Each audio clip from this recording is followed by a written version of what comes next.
আযাব থেকে মুক্তি পাইবা। তো আল্লাহর আযাবটা কেমন ভয়ঙ্কর। মুসনাদুল ইমাম ইমামে আযম আবু হানিফা রাহমাতুল্লাহি আলাইহি একটা হাদিস এনেছেন, জাহান্নামের মধ্যে দুইটা বান্দা জাহান্নামের মধ্যে জ্বলতেছেন, আর ইয়া হান্নান আর বলতেছে ইয়া মান্নান। ওই সাইয়্যিদুল মালায়েকা হযরত জিবরাইল আলাইহিস সালাতু ওয়াস সালাম এই দৃশ্য দেখার পর আমার আল্লাহ আরশ আজিমের সামনে সিজদায় পড়ে যাবেন। আমার মালিককে বলবেন, ও মালিক,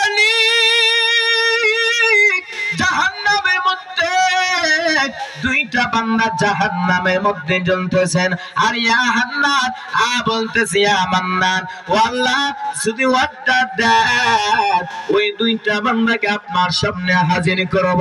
আল্লাহ বলে জিবরাইল যাও ওই জাহান্নামের মধ্য থেকে ইয়া হান্নান আর ইয়া মান্নান বললে ওরা লোকগুলোকে আমার সামনে হাজির করা। জিবরাইল আমিন জাহান্নামের মালিক ফেরেশতাকে যখন বলবে, মালিক ফেরেশতা জাহান্নামের প্রত্যেকটা আনাচে কানাচে খুঁজতে থাকবে, কিন্তু এই দুইটা বান্দার বডি গুলো খুঁজে পাবে না। মালিক ফেরেশতা জিবরাইল আমিনকে বলবেন, আরে জিবরাইল আমিন জাহান্নামের মধ্যে দুইটা বান্দা গুলো তো খুঁজে পাইতেছে না। জিবরাইল আমিন আবার আমার আল্লাহ আরশ আজিমের সামনে সিজদায় পড়ে যাবেন। আমার মালিক কি বলবে, ও মালিক ওই দুইটা বান্দা গুলো তো আমি খুঁজে পাইতেছি না। আল্লাহ বলে জিবরাইল যাও ওই সময় আমার অনুমতি ছাড়া গিয়েছ, যাও যাও ওই জাহান্নামের মধ্য থেকে ইয়া হান্নান আর ইয়া মান্নান বললে ওরা লোকগুলোকে আমার সামনে হাজির করো। জিবরাইল আমিন জাহান্নামের মালিক ফেরেশতাকে যখন বলবে, মালিক ফেরেশতা জাহান্নামের অমুক স্থানের মধ্যে গিয়ে দেখবে ওই দুইটা বান্দা জাহান্নামের মধ্যে জ্বলতে জ্বলতে একদম আগুনে আঙ্গার হয়ে গেছে। জিবরাইল আমিন মালিক ফেরেশতা ওই দুইটা আঙ্গার জিবরাইল আমিনের কাছে যখন নিয়ে আসবেন, জিবরাইল আমিন ওই দুইটা আঙ্গার আমার আল্লাহ আরশ আজিমের সামনে যখন পেশ করা হবে, ওই দুইটা বান্দা বলবে, ও মালিক আপনার জাহান্নাম আমাদের সহ্য হচ্ছে না, আপনি আমাদেরকে একটু জান্নাতের নিয়ামতটা দান করেন। আল্লাহ বলবে, বান্দা আমি আল্লাহকে তোমাদেরকে অনর্থক বানাইলাম, আমি আল্লাহ তোমাদেরকে এমনি এমনি জমিন দিলাম। আল্লাহ বলেন, আফা হাসিবতুম أنما خلقناكم عبثا وأنكم إلينا لا ترجعون।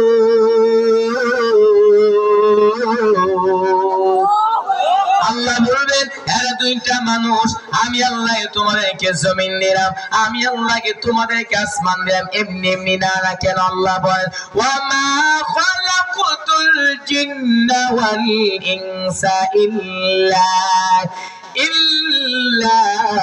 লিয়াবুদুন।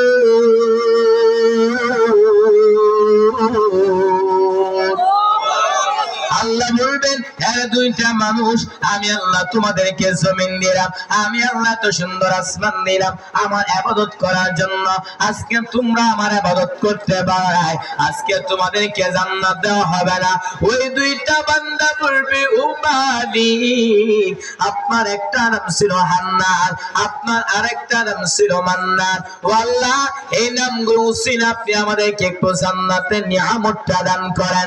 মায়ার নবী বলেন, ওই দুইটা বান্দাকে আল্লাহ 1000 বছর জাহান্নামের মধ্যে জ্বালানোর পর আল্লাহর সিফতি নামের ওসিলায় ওই দুইটা বান্দাকে আল্লাহ জান্নাতের নিয়ামতটা দান করবেন।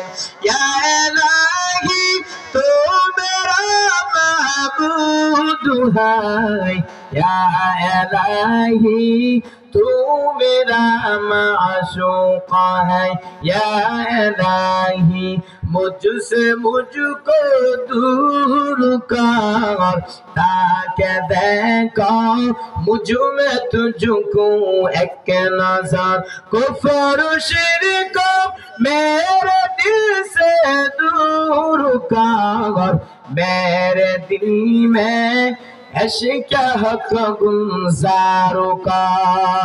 এরে নবীর উম্মতের দল, আল্লাহ তাআলা বলেন ইয়া আইয়ুহাল্লাযীনা আমানু, হে ঈমানওয়ালারা, হাল আদুল্লুকুম আলা তিজারা, আমি আল্লাহকে তোমাদেরকে এমন একটা ব্যবসার প্রতিষ্ঠা করব যেই ব্যবসার মাধ্যমে তোমরা আমার আযাব থেকে মুক্তি পাইবা। তো ব্যবসাগুলো কি? তুমিনুনা বিল্লাহি ওয়া রাসূলিহি, এক নম্বরে